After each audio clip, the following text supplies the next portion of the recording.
three details first as we get settled.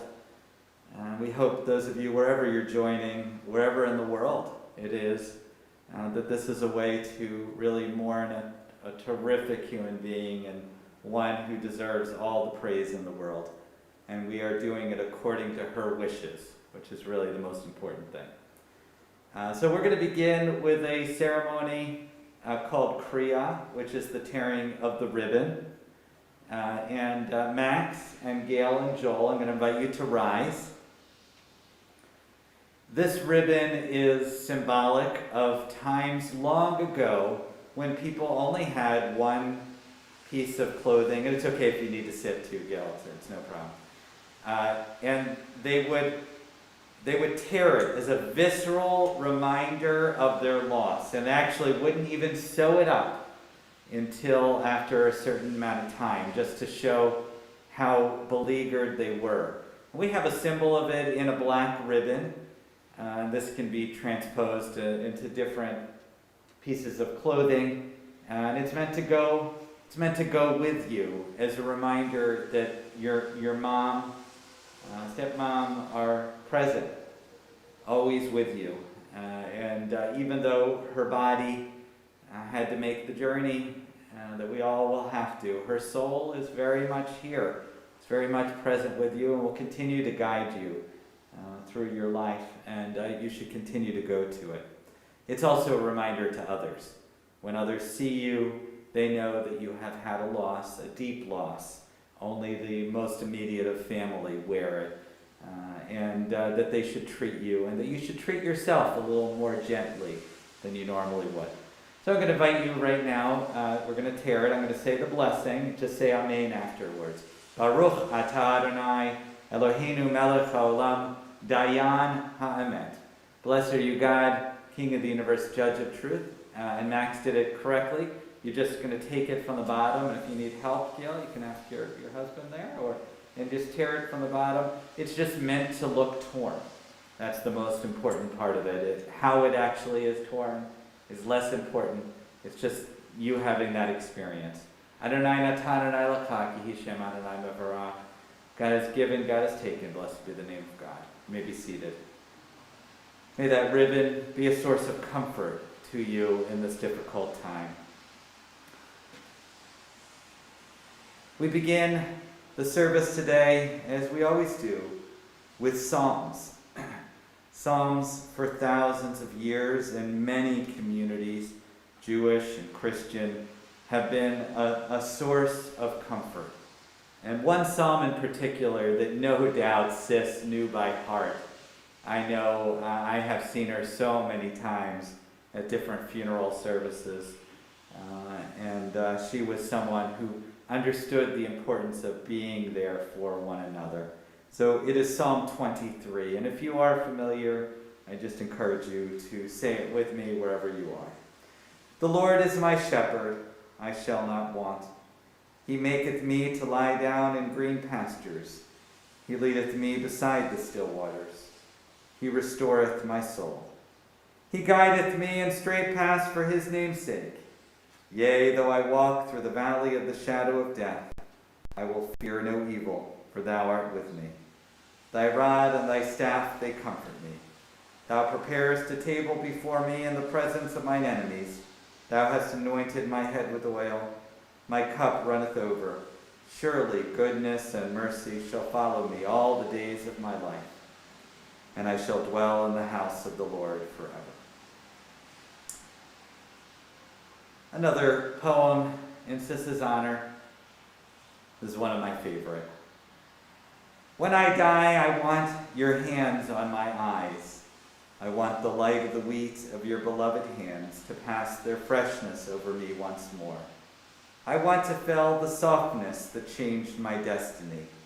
I want you to live while I wait for you asleep. I want your ears to hear the wind. I want you to sniff the sea's aroma that we love together, to continue to walk on the sand we walk on.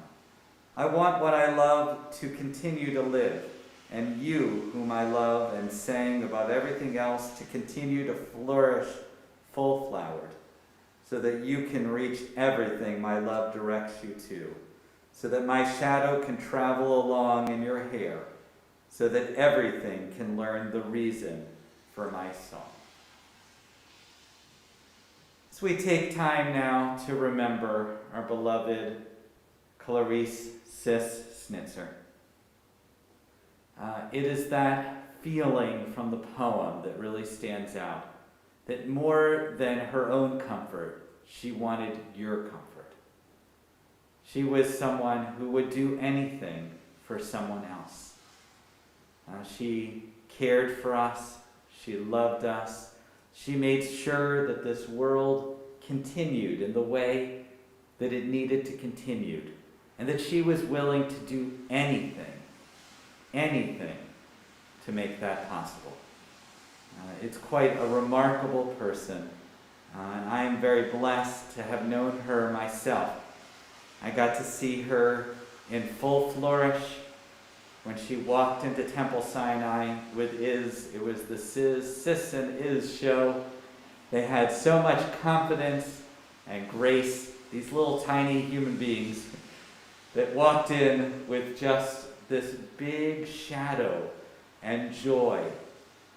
And their love was evident, how much they were together, and how much they meant to one another and meant to the community. She, on Rosh Hashanah, had an aliyah with Iz. She worked for the rummage. She did so many different things for the community. And I, frankly, as a new rabbi in the area, was very much in awe of what they did. She also attended services regularly. She was part of our Saturday morning group that was really vital to our synagogue life, and was one of the knowledge base that I turned to. I also saw her, unfortunately, in sadder times, caring for Iz as he made his way out of this world. It was a very hard time. And Iz, who was such a great human being, and I got just a glimpse of it, he was slowly fading, wanting to constrict his life.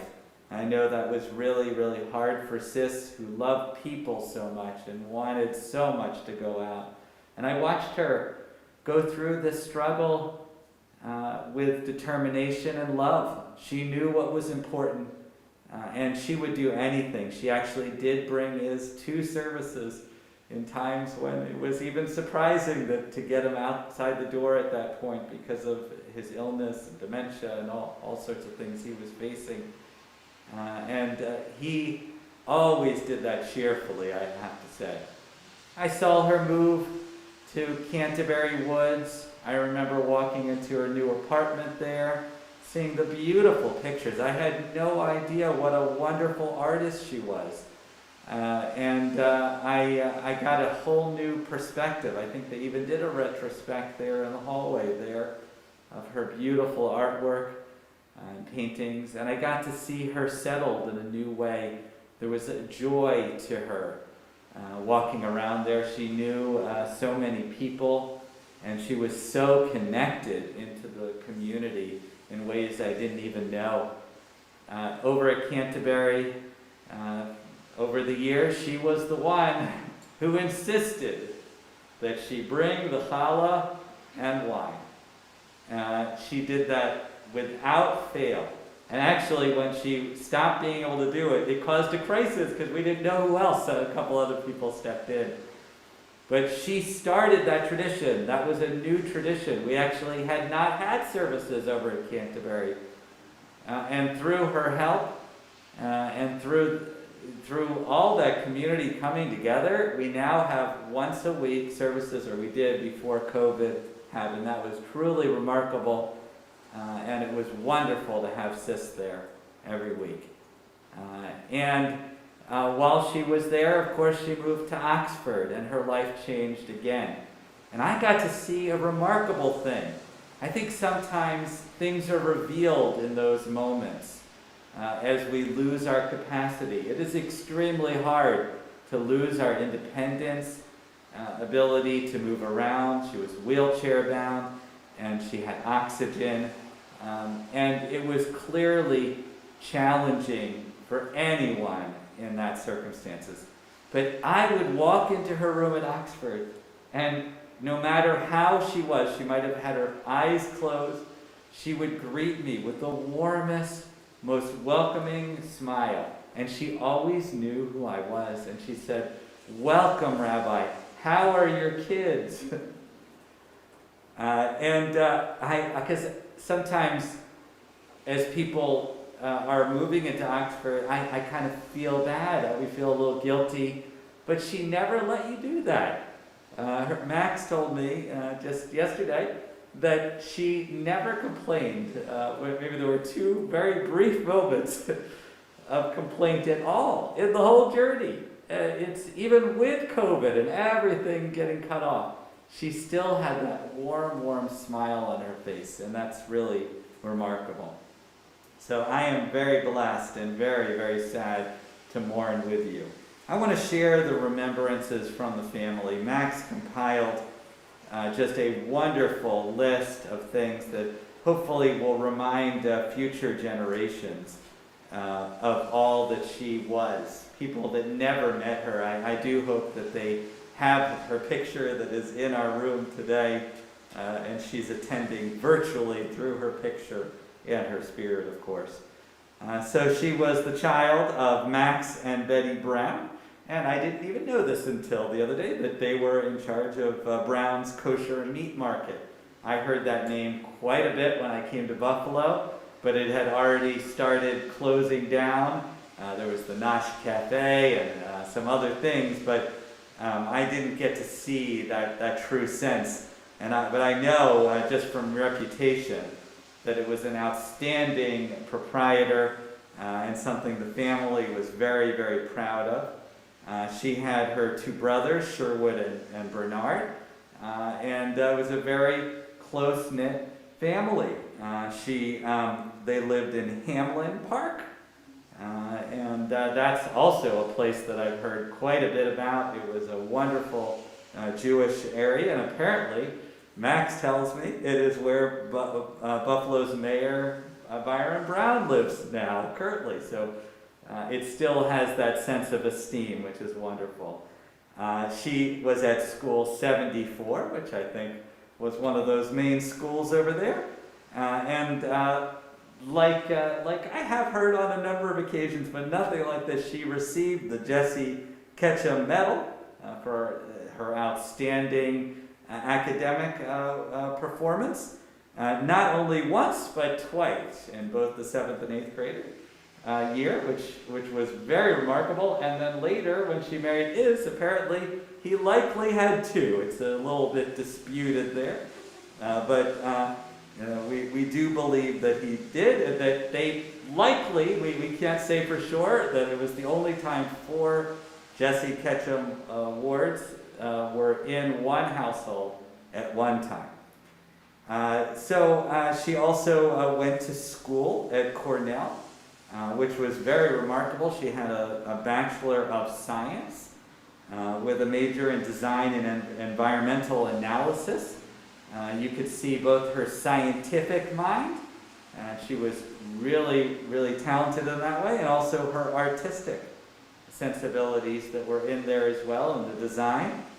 Later on, after raising her family, she also went back to Buff State, continuing to learn and grow, and she got her master's degree in elementary education, and she was able to serve as the remedial reading specialist at Buffalo Public Schools for 20 years, touching countless lives along the way. Truly remarkable.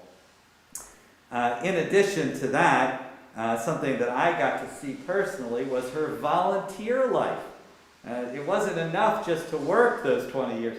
She also volunteers, and I personally saw her many times at the front desk at Millard Fillmore Suburban, greeting everyone with a wonderful smile, or working in the gift shop. I saw her in the gift shop at the end as well. She worked for Kosher Meals on Wheels, a very, very important institution, and the Buffalo Museum of Science, another love of mine and my wife's personally, and Temple Sinai, of course, where I got to see. In terms of her married life, she had two loves. How lucky is that to have these two loves in your life? And very rare. So first, Israel Sully Wilk, who I never got a chance to meet, but he seemed like such an amazing character. He was a racy bachelor. That is what Max wrote over here. And he had his yellow Chevrolet convertible, which must have been quite something back in the day. And apparently the fix-up happened at a bar mitzvah of Ronnie Willick. That the bar mitzvah boy was relegated to the back, which probably was horrific to him. I mean, nowadays the kids can't even sit in the front, but they moved him to the back so that they could have a date in the middle of the bar mitzvah. So that was a wonderful thing, and it really he was quite the character, running this used car Pete Willig Motors and selling lots of cars to the family and beyond, loving the Buffalo Bills, and we are here on their first opening day as we speak. Hopefully we'll be able to hear it in the car on the way over. I think there's a transistor radio involved as well.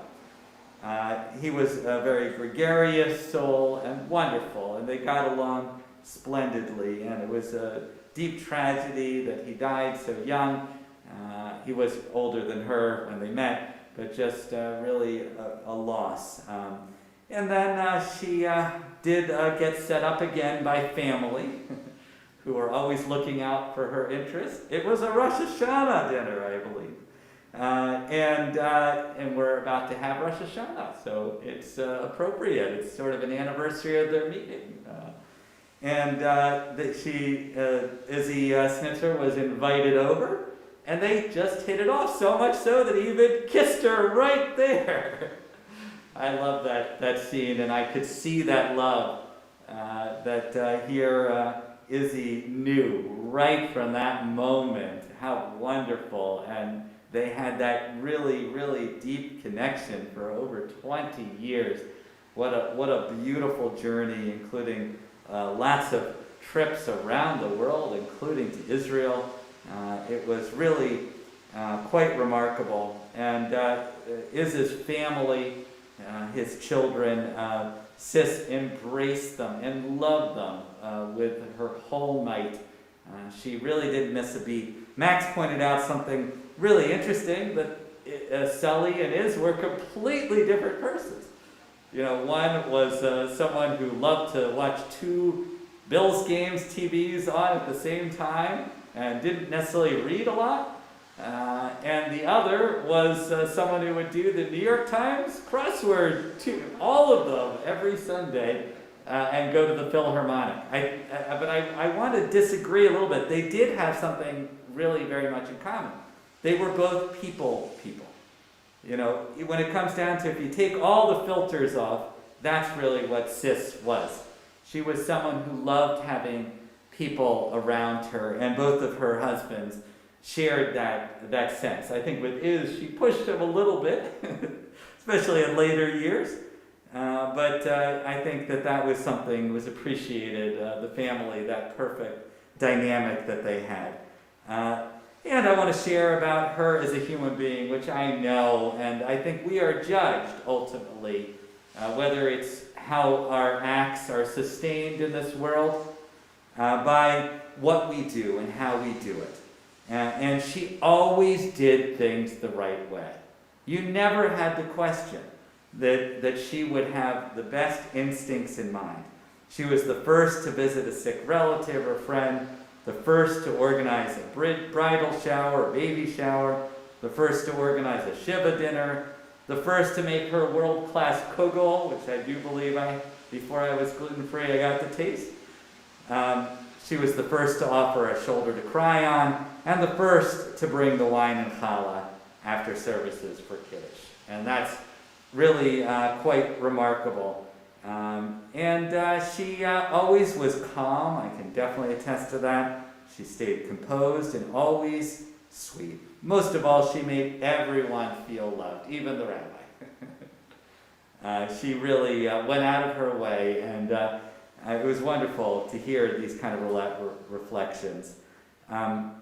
Just some other reflections and notes that Max compiled, and I know some of them are watching virtually. I want to make sure that their words get mentioned too, because they're really super important. Rabbi Stephen Wall, who I believe is a family member, he said that she was a woman of grace, dignity, and warmth, beloved as a teacher, loyal and supportive wife, 2 wonderful marriages, nurturing mother, tolerant, thoughtful, always a pleasure to be with.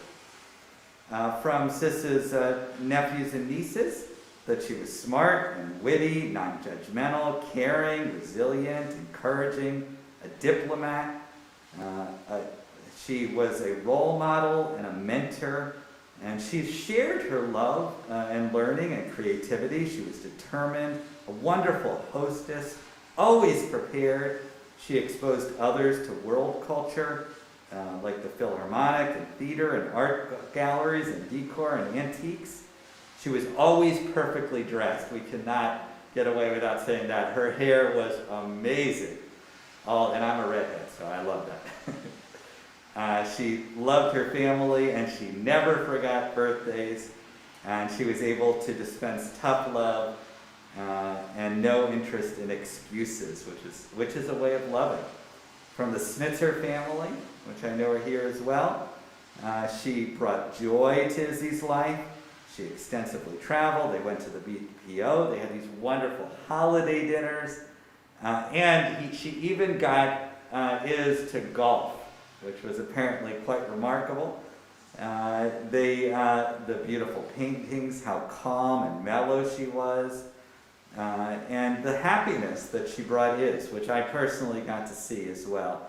Her astute political analysis, which of course we need today, and they said she was the best, that their lives have been enriched by her.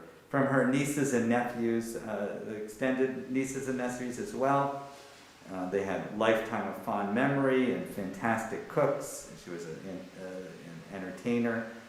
She always talked to the kids as people, never talking down, taking real interest in what they said. She's gentle and sweet, always smiling, a genuine interest in what the younger folk had to say.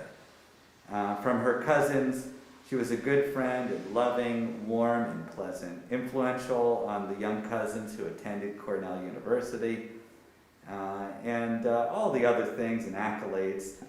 From her son-in-law, he was patient, kind, funny, great cook, classy, and a heart of gold. I should also say, Gail, you did a lot of the caretaking too. I got to see and hear over the years, and I know what a deep loss we talked, and I know your mom's spirit is always, always with you, and that she loved you with every fiber of her body. So thank you, Max, for compiling this. I am extremely grateful. I'd like to read a poem as we move to the closure. And this is a poem. It's entitled Kaddish by David Ingato. Mother of my birth, for how long were we together in your love and adoration of yourself? For the shadow of a moment as I breathed your pain, you breathed my suffering. As we knew of shadows and lit rooms that would swallow the light, your face beneath the oxygen tent was alive, but your eyes closed, your breathing hoarse, your sleep was with death. I was alone with you as we were when I was young, but now only alone, not with you to become alone forever, as I was learning, watching you become alone. Earth now is your mother, as you were mine, my earth, my sustenance and my strength. And now without you I turn to your mother and seek from her that I must meet you again in rock and stone. Whisper to the stone, I love you. Whisper to the rock, I found you. Whisper to the earth, mother, I have found her, and I am safe and always have been. Beautiful. So we're going to turn to El Malei Rachamim. I'm going to invite everyone to rise for her memory. And sorry, I neglected to get her Hebrew name. Max, do you have that off the bat? Let me see. Max was wonderful in compiling that. Oh, here it is. Okay. Let's see if it pops up. Just give me 1 second. Oh, here we go. So Chaya Esther and Bat Mordechai Bela. Beautiful name. El Malei Rachamim Shochein Bamromim Hamse Menucha Nechona Tachat Kanfei Ashchina Im Kedoshim Atorim Kezohar Kiyamasirim Et Nishmat Chaya Esther Bat Mordechai V'Bela Le Olama Shalchala Olama Baal Rachamim Yasireh B'Seter Knafav Leolamim V'Yitzror B'Tzor Chaim Et Nishmata Adonai Hu Nachalata V'Tanuach V'Shalom Al Mishkava V'Nomar Amen. Compassionate God, eternal Spirit of the universe, grant perfect rest in your sheltering presence to Clarise Snitzer, who has entered eternity. O God of mercy, let her find refuge in the shadow of your wings. Let her soul be bound up in the bond of everlasting life. God is her inheritance. May she rest in peace, and we say, Amen. We're going to say also the mourner's Kaddish. We'll do both of these prayers again over at the cemetery. Yitgadal, Yitkadash, Shemei Rabbah. Bialma, Divrah, Chirte, Biamlik, Machute, Bechayachon, Biamachon, Chayed, Echol Beit Yisrael, Bagalav, Izman, Kariv, Yimru, Amen. Yehei Shemei Rabbah, Barach, Leolam, Omeamaya. Yiparach, Yishtabach, Yipar, Yitramam, Yitnaseh, Yitadar, Yitalev, Yitalal, Shemei Dekudashah, Brichu. Leilam Kol Birchata V'Shirata, Tushbachata V'Nechamata, Damiram V'Yalma, V'Yimur Amin, Yehei Shlom Rabba Amin Shemaya, Chaim Aleinu V'Yalkol Yisrael V'Yimur Amin, Oseh Shalom V'Yimur Hu Yaseh Shalom, Aleinu V'Yalkol Yisrael, V'Yalkol Yoshvei Tevel V'Yimur Amin. May God grant Sis, his soul, peace, and our world peace, and we say Amen. So that concludes our service today. Mitch will explain what to do next. And why don't you just do it right over there? Friends, this time we're going to be